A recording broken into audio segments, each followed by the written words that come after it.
Hello friend, हमारे channel में आपका स्वागत है। हम देखेंगे कांस्टेबल जीडी के प्रश्न पत्र। ठीक है, जो ये आपके 2021 में पूछे गए हैं। तो एक प्रीवियस बहुत ही स्थान रखता है। जिन भाई का कांस्टेबल जीडी का एग्ज़ाम है, फॉर्म भरा है, वो ज़रूर ये देखें। ठीक है, और देखिए किस लेवल का क्वेश्चन पूछा गया और प्रीवियस ईयर से क्वेश्चन पूछा जाता है, तो आपके लिए बहुत ही महत्वपूर्ण होने वाला। तो चलिए देख लेते हैं। देख लीजिए पहले, ये किस तिथि की एग्ज़ाम डेट है, तो 1/12/2021 की है।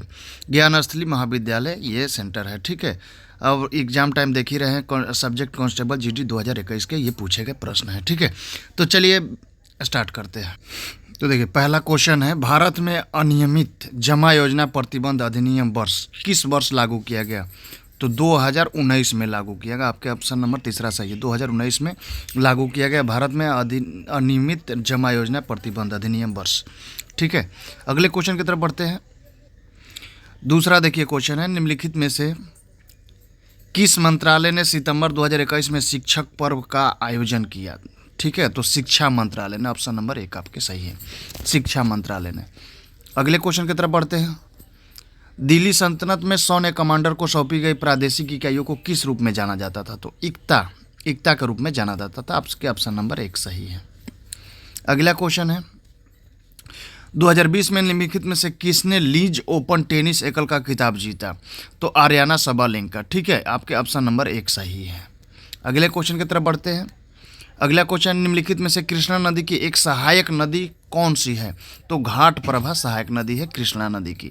ऑप्शन नंबर बी आपके सही है। अगले क्वेश्चन की तरफ बढ़ते हैं। 2020 में पुरस्कार के लिए पुरस्कार राशि 7,50,000 की राशि से बढ़ाकर 25 लाख कर दी गई। किस खेल के लिए? तो राजीव गांधी खेल रत्न पुरस्कार। अब इस खेल का नाम क्या हो गया है? तो मेजर ध्यानचंद पुरस्कार। ठीक है, राजीव गांधी खेल रत्न पुरस्कार का नाम बदल के कर दिया गया है मेजर ध्यानचंद खेल रत्न पुरस्कार। ठीक है, खेल के क्षेत्र में सबसे बड़ा पुरस्कार है। अगला क्वेश्चन की तरफ बढ़ते हैं। सेबी का मुख्यालय निम्नलिखित में से किस शहर में? तो मुंबई। ठीक है, आपके ऑप्शन नंबर 20 सही है। अगला क्वेश्चन है, निम्नलिखित में से कौन सा युग्म गलत है? तो देखिए, अहोम राजवंश असम से संबंधित है, यह असम का क्षेत्र का। गणपति राजवंश ओडिशा, ये भी सही है। मेवाड़ राजवंश राजस्थान, ये भी सही है। सरकी राजवंश, अब सरकी राजवंश की बात करें कहा तो जौनपुर, इसकी क्षेत्र था जौनपुर, जौनपुर की स्थापना किया था। ठीक है, ये जौनपुर में शासन करता था। अगला क्वेश्चन की तरफ बढ़ते हैं। शिशुओं के जन्म के समय निम्नलिखित में से कौन सी हड्डी नहीं होती है? तो कौन सी हड्डी नहीं होती है? तो ऑप्शन नंबर ए जानुका। ठीक है, जानुका। अगले क्वेश्चन की तरफ बढ़ते हैं। नेपाल के कवि भानु भक्त आचार्य खाली स्थान है, जिसका संस्कृत से नेपाली भाषा में अनुवाद करने के लिए प्रसिद्ध है। तो रामायण का किसने किया था? तो भानु भक्त आचार्य ने। संस्कृत से किस भाषा में? नेपाली भाषा में अनुवाद किए थे। अगले क्वेश्चन की तरफ बढ़ते हैं। India state of forest report 2019 के अनुसार भारत के निम्नलिखित में से किस राज्य में सर्वाधिक वनाच्छादित क्षेत्र है? तो मध्य प्रदेश। अभी भी बात करें कि सबसे ज़्यादा वन किस क्षेत्र राज्य में है, तो मध्य प्रदेश ही आंसर होगा। ठीक है, अगले क्वेश्चन की तरफ बढ़ते हैं। निम्नलिखित में से कौन सा फूल रात में खिलता है? तो रात में कौन सा फूल खिलता है? Angels trumpet. ठीक है, अगला क्वेश्चन है, निम्नलिखित में से कौन saving capitalism from the capitalist पुस्तक के लेखक है? तो रघुराम राजन। आपके ऑप्शन नंबर ए सही है। ठीक है, अगले क्वेश्चन की तरफ बढ़ते हैं। नवंबर 2020 में भारत में खालिस्तान एक ऐसा देश बन गया है जिसके पास अपनी स्वतंत्र क्षेत्रीय नौवहन उपग्रह प्रणाली है। इसे अंतर्राष्ट्रीय सामुद्रिक संगठन द्वारा विश्वव्यापी रेडियो नेविगेशन प्रणाली के एक भाग के रूप में मान्यता प्राप्त है। तो चौथा ऐसा देश बन गया भारत, इस मामले में चौथा देश बन गया। ठीक है, अगले क्वेश्चन की तरफ बढ़ते हैं। हड़प्पा स्थलों पर निम्नलिखित में से मिली वस्तुओं में से कौन सी वस्तुओं को इंजीनियर आज के पाकिस्तान के पंजाब में पहली रेलवे लाइन का निर्माण करने के लिए ले गए हैं? तो ईंटें। ठीक है, ईंट ले गए हैं। ऑप्शन नंबर ए आपके सही है। अगले क्वेश्चन की तरफ बढ़ते हैं। एलिफेंटा गुफाओं में खाली स्थान संप्रदाय से, तो यहाँ पे किस संप्रदाय से जुड़े शैल चित्रों, जिसको रॉक आर्ट का संग्रह है? तो शिव संप्रदाय से जुड़े शैल चित्रों। तो ऑप्शन नंबर 3 आपके सही है। अगले क्वेश्चन की तरफ बढ़ते हैं। लोकप्रिय नृत्य लाहो किस भारतीय राज्य से संबंधित है? तो मेघालय से। ठीक है, आपके मेघालय, ऑप्शन नंबर 3 सही है।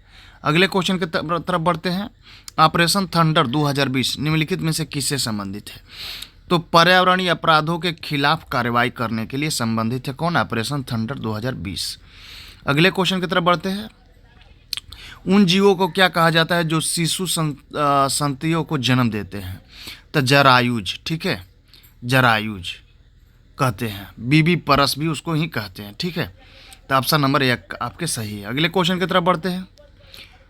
World games athlete of the year award 2019 के विजेता कौन है? तो रानी रामपाल। ठीक है, ऑप्शन नंबर 3 आपके सही है। अगला क्वेश्चन है, निम्नलिखित में से कौन सा ग्रामीण सरकार परिवारों को प्रत्यक्ष ऋण सहायता प्रदान नहीं करता है? तो आपके ऑप्शन नंबर 1 वित्त मंत्रालय। एक सही है, वित्त मंत्रालय आपके ग्रामीण परिवारों को प्रत्यक्ष ऋण प्रदान नहीं करता है। अगले क्वेश्चन की तरफ बढ़ते हैं। आंशिक परिसीमित तटीय जल निकाय होता है जहां नदियों और जलधाराओं के मीठे पानी में महासागरों के खारे पानी का मिश्रण होता है। तो किसका होता है परिसीमित? तो मुहाना। ठीक है, जिसको एस्चुरी कहते हैं।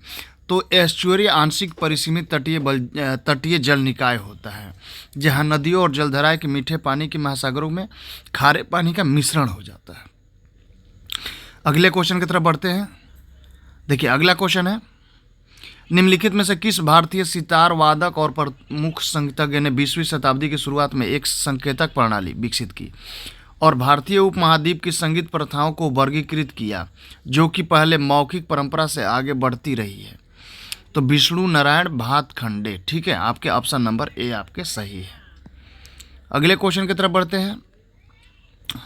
जैसा कि केंद्रीय बजट 2020 में घोषित किया गया है, इलेक्ट्रिक वाहनों की खरीद हेतु लिए गए ऋण पर दिए गए ब्याज पर कटौती के रूप में कितना रुपए की राशि तक की राशि का दावा किया जा सकता है? तो 1.5 लाख रुपए, जिसको हम 1,50,000 रुपये की राशि तक की दावा किया जा सकता है।